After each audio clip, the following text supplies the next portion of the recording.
kamu nih Islam aliran apa? Nggak pernah lihat sholat, nggak pernah lihat puasa, nggak pernah lihat ini, dan namun seperti ini. Dalam hati saya itu berontak gitu. Ya Allah, ini aku nih kayaknya brengsek banget gitu. Yahudinya dakwah sama aku.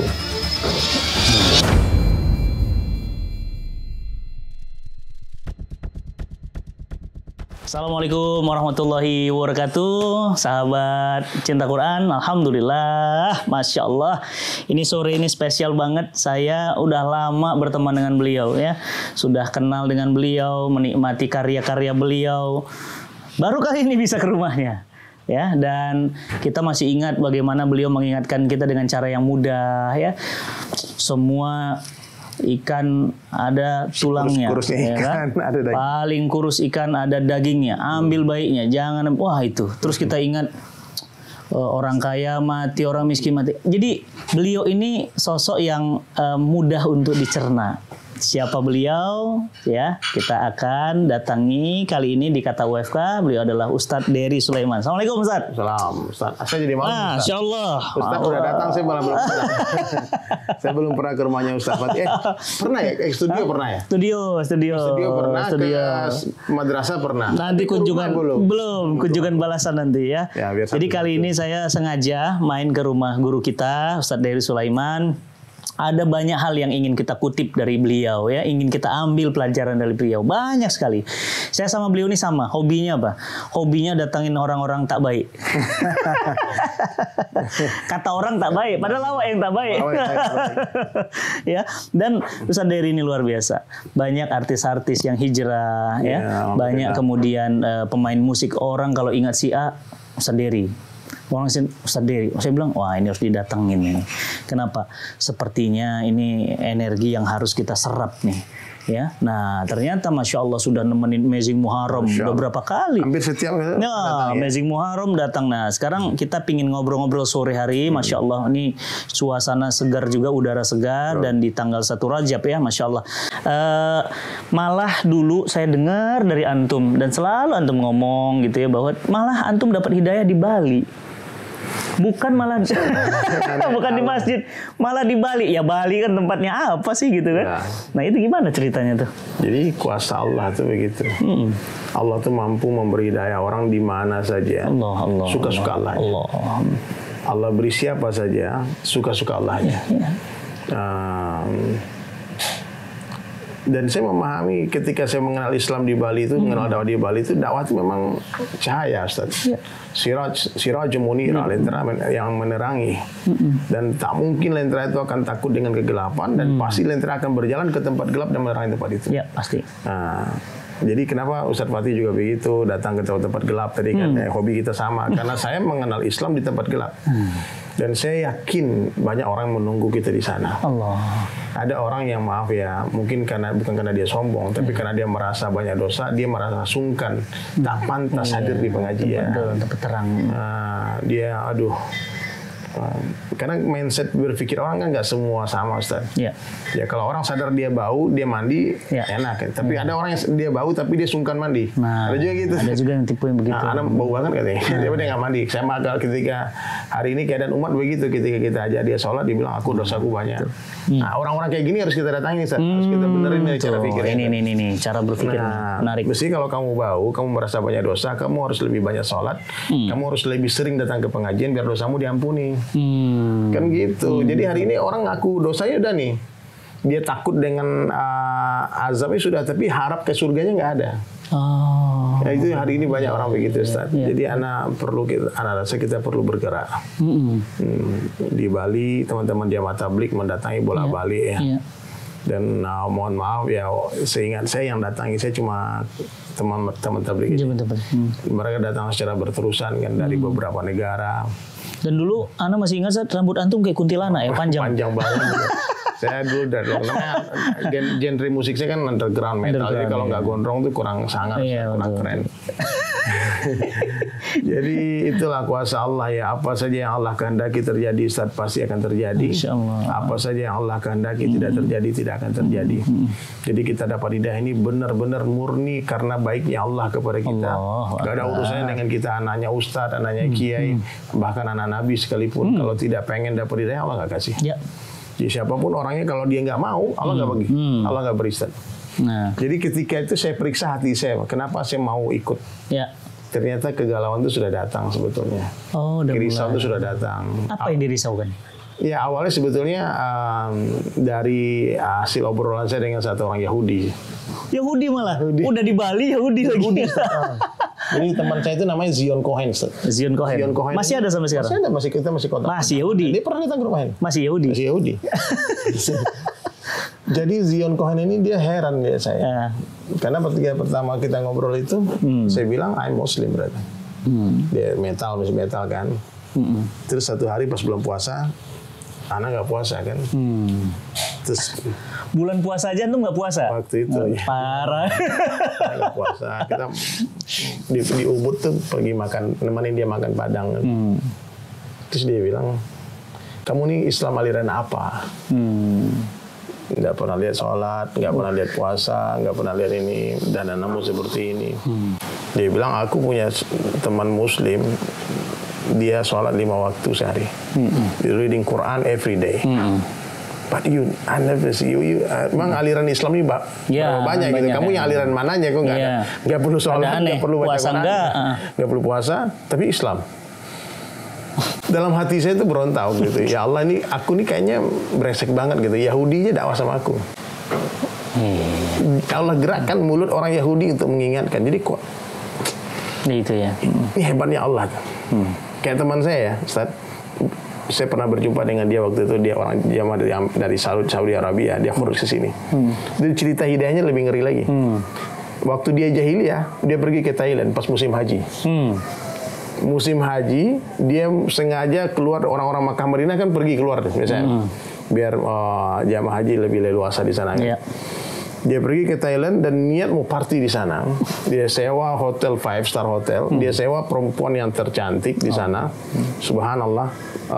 Tolong minumnya. Jadi keren banget. Satu hari, nah dia cerita nih, dapat hidayah kenapa? Ketika perempuan nakal tadi masuk ke kamarnya dia, mereka hendak melakukan perzinahan. Jadi perempuan tadi buka bajunya, ditutup patung Buddha yang ada di pojok kamar itu. Siapa yang nutup patung Buddha? Perempuan Thailand Buddha ini. Dia orang Buddha. Iya. Orang Thailand. Iya. Terus kata yang, kenapa kamu tutup? Dia bilang, itu Tuhanku. Dia nggak suka lihat kita begini. Maka aku tutup. Itu seketika dia kayak disambar petir. Allah. Kata Arab ini, pakai bajumu kamu pulang. Dia kemas barang, dia balik ke Mekah. Batal langsung. Dia batal langsung. Dia bilang, orang sama patung ini dia takut, dia malu. Masa aku sama Allah nggak tahu. Allah. Jadi Allah beri dia hidayah. Pada saat mau berzina. Jadi dan pada saat mau berzina. Jadi kuasa Allah, apapun yang Allah kehendaki terjadi, Ustaz, pasti akan terjadi. Apapun yang Allah kehendaki tidak terjadi, tidak akan terjadi. Maka anak nggak pernah meremehkan siapapun, Ustaz. Maksudnya anak melihat semua punya peluang, punya potensi, ya. Silat itu ya, dia nggak akan disuruh motong pohon nggak akan mampu. Tapi kampak, disuruh nyukur kumis nggak bisa juga. Nah, maknanya setiap orang ini punya potensi masing-masing, ya nggak boleh diremehkan. Itu istimewanya Ustadz Dery, yang saya harus belajar. Dia ini selalu mengemas sesuatu jadi simpel. Iya. Penyair gitu, Ustaz. Nah, itu orang seni itu gitu. Itu dulu, Ustaz. Awalnya tuh hobinya Twitteran dulu. Saya tahu 3 tahun lalu saya berhenti Twitter. Kan udah banyak negatif saya lihat. Di Twitter itu orang dianjurkan untuk mengetik 140 karakter. Iyalah, terbatas. Dan itu sebetulnya hadis Nabi itu, orang yang panjang berbelit-belit bicara, tanda dia tidak paham dengan apa yang dibicarakan. Jadi saya bilang kalau ada kalimat yang sebenarnya 100 kata, saya akan simpulkan jadi 20 kata tapi sampai maksudnya. Nah, itu dia. Gimana caranya itu? Jadi poinnya, antum masuk Islam justru dari tergetarnya perkataan orang Yahudi. Iya, bukan masuk Islam sebetulnya, kembali menjadi Muslim, wake up. Karena mengislamkan orang masuk Islam. Mengislamkan orang Islam. Mengislamkan orang Islam. Itu ternyata lebih susah. Nah, itu maksud saya. Mengislamkan orang kafir. Nah, itu. Ini orang Islam. Ini beliau mengislamkan banyak orang, termasuk saya di show. Allah. Saya rasa tidak sesusah ketika kita mengislamkan orang Islam yang sudah tahu, bahkan dia tamat dalam pesantren lagi. Justru lebih keras kepala. Hijabnya hijab nur. Nah, itu kan. Karena sebagai orang Islam dia punya dalil, dia bisa berdalil. Kalau mereka kan nggak punya. Tapi menarik, setelah itu Apa yang terjadi? Zion itu gini deh, saya lanjutkan cerita dengan Zion ya. Saya merenung, tiba-tiba bersambut gayung itu dengan datangnya teman tabligh. Zion perhatikan metamorfosis perubahan saya. Saya ikut khurus 3 hari, saya potong rambut, saya langsung pakai sorban. Dia proses perubahan saya ini bukan evolusi, tapi revolusi. Dari metal. Tapi kok mendadak? Itulah hebat Allah. Maksudnya nggak ada proses apa? Udah langsung aja itu ya? Sama kayak istri saya, kita menikah. Iya. Dia masih pakai tank top. Ya. Malam pertama itu jumpa, dia langsung pakai cadar. Allah. Dia ketemu di Bali juga. Bali juga. Gak ada proses kerudungnya. Langsung nikah. Dan sampai hari ini ya lepas nikah. Allah Akbar. Nah, jadi itu kembali bisa saya dikaji. bilang, suka Allah saja. Terserah Allah. Terserah Allah. Artinya manusia nggak boleh klaim itu hidayah dari dia. Itu dia. Dakwah ini kan seperti menimbang mangga, Ustaz. Iya. Paham, Ustaz? Nah, itu apalagi tuh? Coba. Dakwah itu seperti menimbang mangga. Mangga pertama belum bergerak timbangan. Mangga kedua belum bergerak timbangan. Mangga ke-20 belum bergerak timbangan. Tahu tuh mangga ke-30 bergerak timbangan. Mangga 30 ini sering lupa diri. Dia pikir di umum orang-orang ini gara-gara aneh. Dia lupa ada 29 mangga sebelum dia. Iya. Jadi sebelum datangnya teman-teman tabligh udah banyak orang yang menasihati, termasuk Yahudi itu. Jadi Ustaz, saya bilang ya kita dakwah ini kerja berjamaah. Jadi masuk Islamnya Ustaz Felix Shaw itu, mangga ke-30-nya Ustaz Fatih Karim. Tapi sebelum Ustaz Fatih Karim tentu sudah banyak orang. Ya. Deddy Kobuzer masuk Islam, mangga ke-30-nya Ustaz Gus Miftah. Tapi sebelumnya 5 tahun lalu, 4 tahun lalu, Anda udah pernah dakwain dia. Gitu dia jejaknya. Ada udah pernah ngasih tahu dan bahkan kita ngobrol tentang ini. Dan berkali-kali saya cerita, insya Allah Deddy Kobuzer masuk Islam. Akhirnya masuk Islam di tangan Iya betul. Nah, jadi nggak boleh kita sama seperti Umar bin Khattab radhiyallahu anhu. Umar itu kan sudah banyak berinteraksi dengan sahabat, tapi ternyata doa Nabi yang menggetarkan hati. Habis dia gemplangnya adiknya. Itu gemplang adik. Wah menarik kan. Jadi setelah itu ikut teman-teman ke masjid. Ke masjid. Saya 3 hari di masjid. Betah nggak? Kan suasananya beda. Biasanya musik. Hari pertama saya terpaksa sebetulnya. Karena saya terpaksa diajak-ajak terus. Dan momentum yang ajib itu pas nyepi di Bali. Jadi pas nyepi kan orang nggak boleh keluar rumah. Tahun berapa Ustaz? 2001. Bom Bali? 2001 itu. Pas anak hijrah tuh bom Bali. Bom Bali. Ya. Jadi pas anak baru hijrah bom Bali meletus. Ngeri ya. Bertepatan dengan itu. Jadi anak pertama ikut khuruj itu mau 3 hari tapi 1 hari saya pulang. Saya nggak kuat. Nggak mudah itu. Teman-teman yang remehkan di 3 hari di masjid. Orang 1 jam di masjid gelisah. Orang masuk 5 menit di masjidnya kayak burung dalam sangkar. Panas. Karena bukan alamnya ya. Jadi karena kita ini hati kita terpaut ke dunia. Nggak terpaut ke masjid. Nah, makanya saya yakin betul ya berlama-lamanya orang di satu tempat maka hati dia akan ada mu'allaq dengan tempat itu. Hati dia ada kerinduan di tempat itu. Kita kalau berlama-lama di kafe nih, lama-lama besok kita nongkrong lagi di kafe itu, duduk di kursi yang sama. Hari ketiga di sana lagi, hari keempat nggak ke sana gelisah kita. Kayak ada yang kurang ini. Manusia itu begitu. Ketika dia menempati satu tempat, kecenderungan manusia ini merasa memiliki tempat itu. Contohnya kita di masjid ya, kita biasanya berdiri di saf di tempat yang sama. Ya, betul. Kadang-kadang kalau ada orang duluan di sana kita jengkel. Ini kan diambil. Padahal itu masjidnya punya. Diambil ya. Nah, jadi manusia tuh punya satu sifat. Ya, kalau dia berlama-lama mengulang-ulang pembicaraan itu terus-menerus, maka akan datang keyakinan di hatinya. Jadi berlama-lamanya orang di satu tempat perkara yang diulang-ulang, nah itu akan membuatkan keterikatan. Ada mu'allaq keterkaitan. 3 hari cuma kuat sehari terus gimana? Anak kabur. Anak pergi ke vilanya Zion 2 harinya. Tapi waktu 1 hari itu aja efeknya luar biasa. Jangan nggak 1 hari teman-teman ya sahabat sekalian. Orang dengar ceramah 2 jam aja itu bisa berubah hidupnya. Coba bayangkan orang 24 jam yang dia dengar kebesaran Allah, yang dia dengar kisah Nabi-Nabi, yang dia dengar tentang kubur, mahsyar, sirat, yang dia dengar Quran dan hadis, matanya nggak maksiat, telinga nggak maksiat, pikir nggak maksiat, wudu dia terjaga. Sholat berjamaah tanpa tertinggal, takbiratul ula bersama imam. Makanya kalau hari ini masih ada orang menanyakan dalilnya khuruj, saya cuma tanya sama dia, ini pertanyaan itu ketinggalan zaman. Mestinya antum bertanya apa yang kalian buat selama 3 hari. Bukan mana dalilnya 3 hari. Karena jawabannya gampang banget. Anak TK juga bisa di Bali aja. Iya. Apa 3 hari yang dilakukan? Iya, apa yang kamu lakukan 3 hari? Saya akan jelaskan. 3 hari kamu di masjid, diawali dengan berangkat, diberikan arahan-arahan, luruskan niat, kita hijrah karena Allah. Siapa yang berhijrah karena dunia dapat dunia, berhijrah karena wanita dapat wanita yang akan dinikahi. Siapa yang berhijrah karena Allah akan dapatkan Allah dan Rasulnya. Nah, hari ini itu persoalan kita. Kita nggak pernah hijrah karena Allah. Kita bergerak itu, Ustaz. Yang kita cari dunia, ketika pulang ke rumah bawa dunia. Coba saya sekali sahabat sekalian keluar di rumah itu niat karena Allah. Nanti pulang-pulang bawa Allah. Nah, pulang-pulang bawa Allah. Jadi 3 hari 3 malam itu nggak ada UUD, nggak ada ujung-ujungnya dunia, nggak ada. ujung-ujungnya duit. Ujungnya duit. Maaf Ustaz ya. Setiap bahkan pergerakan keagamaan pun banyak yang UUD, ujung-ujungnya duit.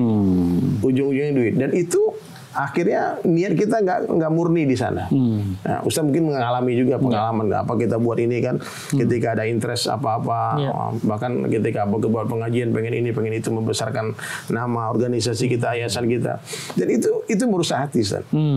Ketika 3 hari ini nggak ada interest apa-apa, no personal interest, bahkan orang nggak perlu tahu siapa Fatih Karim, siapa Deddy Sulaiman, bersama semua, nggak boleh menceritakan kita, saya dokter, saya orang kaya, saya nggak ada ceritanya, semua sama. Masya Allah. Karena memakai baju takwa yang sama.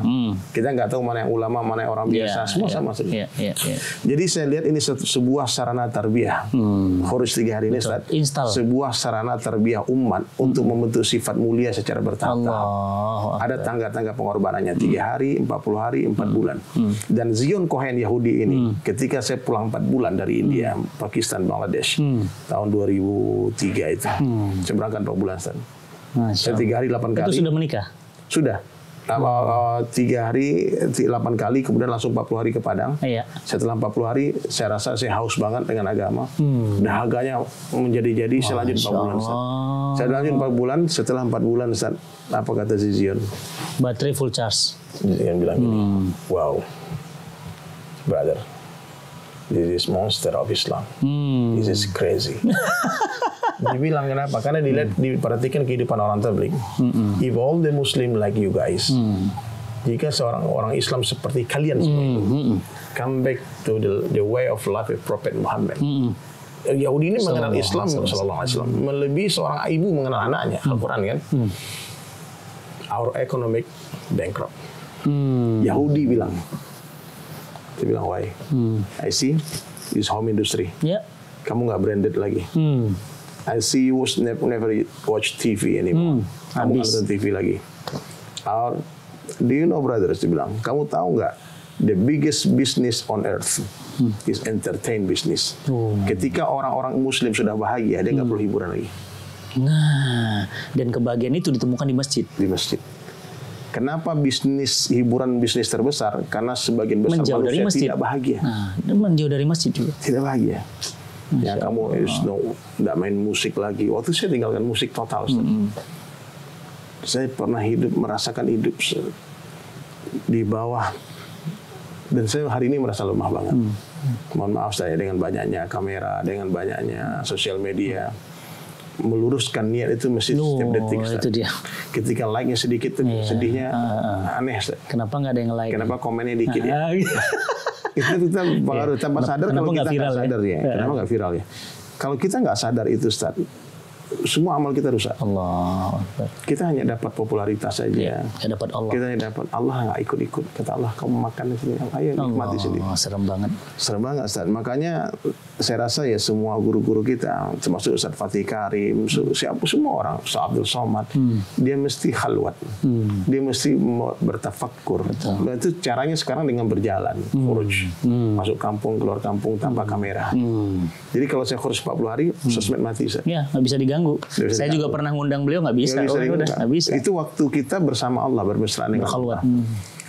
Kalau nggak itu, Ustaz, kalau kita nggak cuci hati kita dengan teknik metode ini, saya rasa kita merasa kadang-kadang dalam agama padahal udah di luar. Kita pikir kita dalam dakwah padahal kita bukan dakwah lagi. Nah ini kan Ustaz, bagi antum ya seorang yang masa lalunya gelap kemudian memilih Islam dalam artian khuruj kemudian untuk mendalami ilmu dan teman-teman pasti terinspirasi. Nah kalau teman-teman yang ahwat Ustaz bagaimana? Ada programnya juga sebetulnya. Ada ta'lim rumah. Keluar gini, rumah. Kalau jika seorang suami keluar dari rumahnya mencari Allah. Dia pulang, siapa yang pertama dapat manfaat? Istri. Istri dalam rumah, stay at home. Ya. Ya. Jadi ketika suami sudah menjadi seorang yang soleh, maka dia akan menjadi guru di rumahnya bagi anak istrinya. Otomatis Ustaz. Efeknya langsung ke istri. Istri nggak lagi belajar ke ustadz. Yang belajar curhatnya ke ustadz. Ustadz yang belajar ke ustadz suaminya. Iya. Jadi ada taklim harian. Kita tiap hari taklim. Tiap hari taklim di rumah. Berarti istri support suami. Iya. Karena begini loh, sungguh malang seorang wanita yang punya suami yang tak pandai beribadah. Allah. Malang nasibnya Ustaz. Sedihnya. Suami hanya sibuk cari duit, yang diisi cuma rekening banknya saja. Rekening amal nggak diisi. Lebih parah lagi, duit nggak ada, sholat nggak. Aduh, ini parah dunia akhirat. Parah itu betul-betul parah. Jadi ngeri Ustaz. Karena seluruh pahala suami otomatis mengalir ke buku catatan amal istri. Ya. Kalau suami nggak pernah mentransfer amalan, nggak berzikir, nggak baca Quran, dia nggak berdakwah, dia nggak qiyamul lail, nggak tahajud, ini bahaya Ustaz. Dan salah satu keajaiban dunia Ustaz, bagi orang-orang terbelik itu, ketika kita tidak bertahajud di malam hari. Itu aneh tuh, orang berdakwah di siang hari, malam dia nggak tahajud. Sama kayak HP nggak dicas. Karena amalan malam itu sebetulnya 90% Ustaz. Beda Ustaz itu. Amalan siang ini cuma 10% aja. Karena nampak sama makhluk, diterima atau nggak tahu. Siapa yang tahu sholat di dunia ini malam jalan pelan-pelan, hidupin air pelan-pelan, tidak ada orang yang tahu, hanya Allah yang menatap kita. Nah, itu puncak ibadah ikhlas itu di sana. Nikmatnya. Dan itu hanya bisa didapatkan dengan ketakwaan yang tinggi. Ketika sifat takwa datang, Allah, kita yakin Allah melihat kita, mendengar kita, mengetahui kita Ustaz.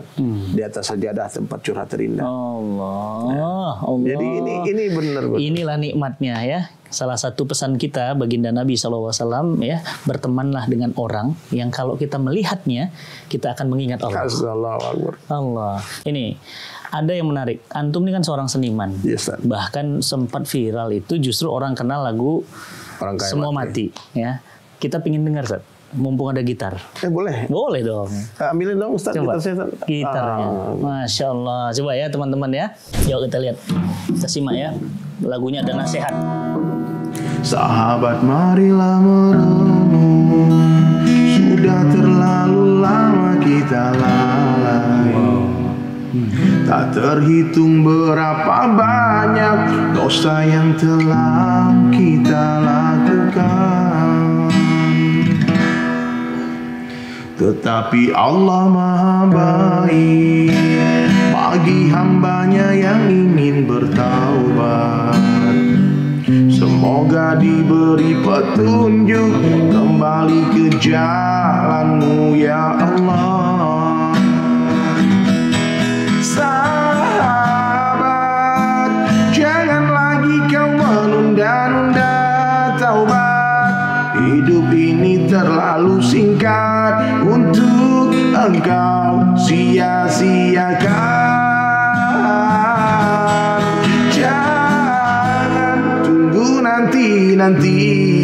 Nanti kau keburu mati.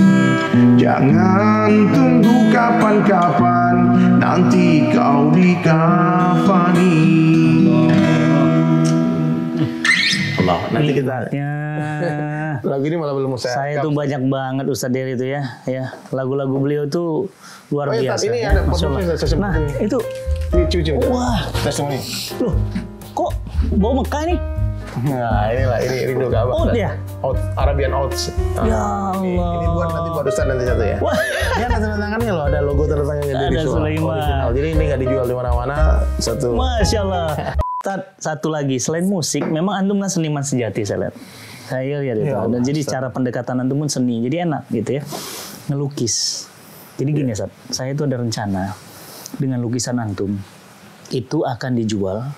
Nah 100% hasil penjualannya saya ingin bantu teman-teman hijrah. Keren banget. Teman-teman hijrah yang terdampak pandemi. Ya Allah, banyak banget. Semuanya. Nah rencananya teman-teman setuju ya.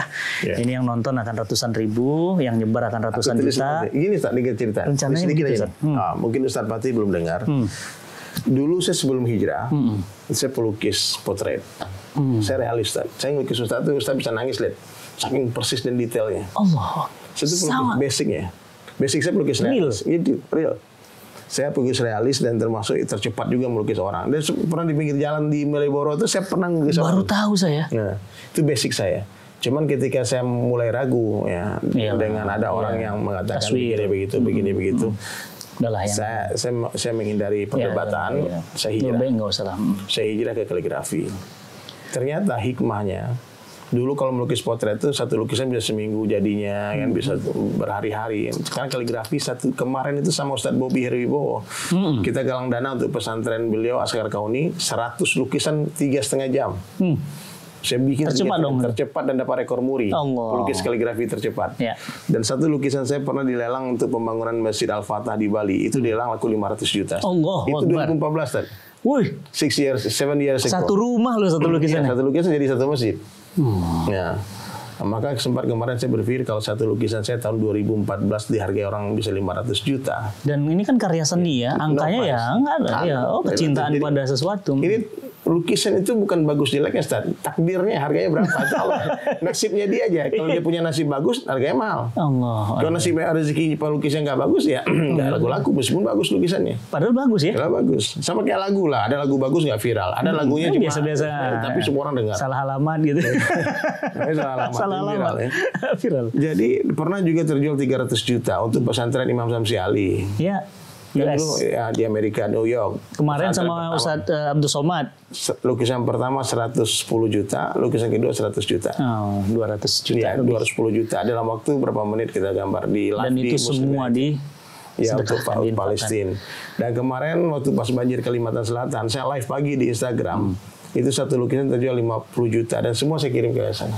Masya Allah. Jadi saya nggak punya uang banyak ya. Saya cuma punya karya.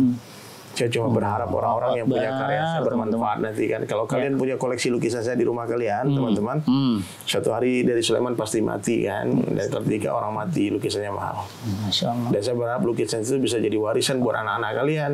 Siapa tahu ada orang soleh nanti kan beli lukisan itu mahal, kemudian dijadikan masjid. Makanya kemarin saya sudah berniat akan mewakafkan 1001 lukisan saya untuk 1001 masjid. 1001, wah. Lukisan untuk 1001 masjid. Boleh nih. Iya. Boleh. Ini belum ada. Kita seriuskan.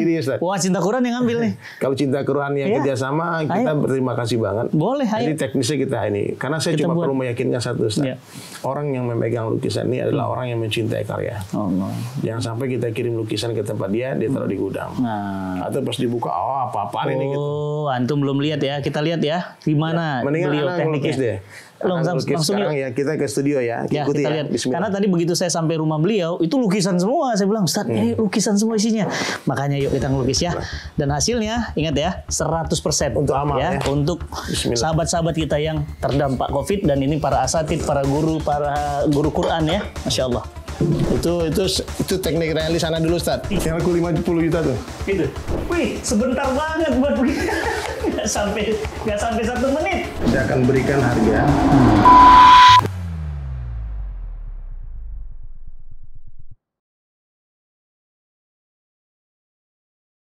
Agar terus bergerak dan terus hantarkan hidayah, dakwah ini butuh dukungan energi darimu. Lipat gandakan kebaikan melalui program Amazing Box. Jangan lewatkan kesempatan ini. Pesan sekarang.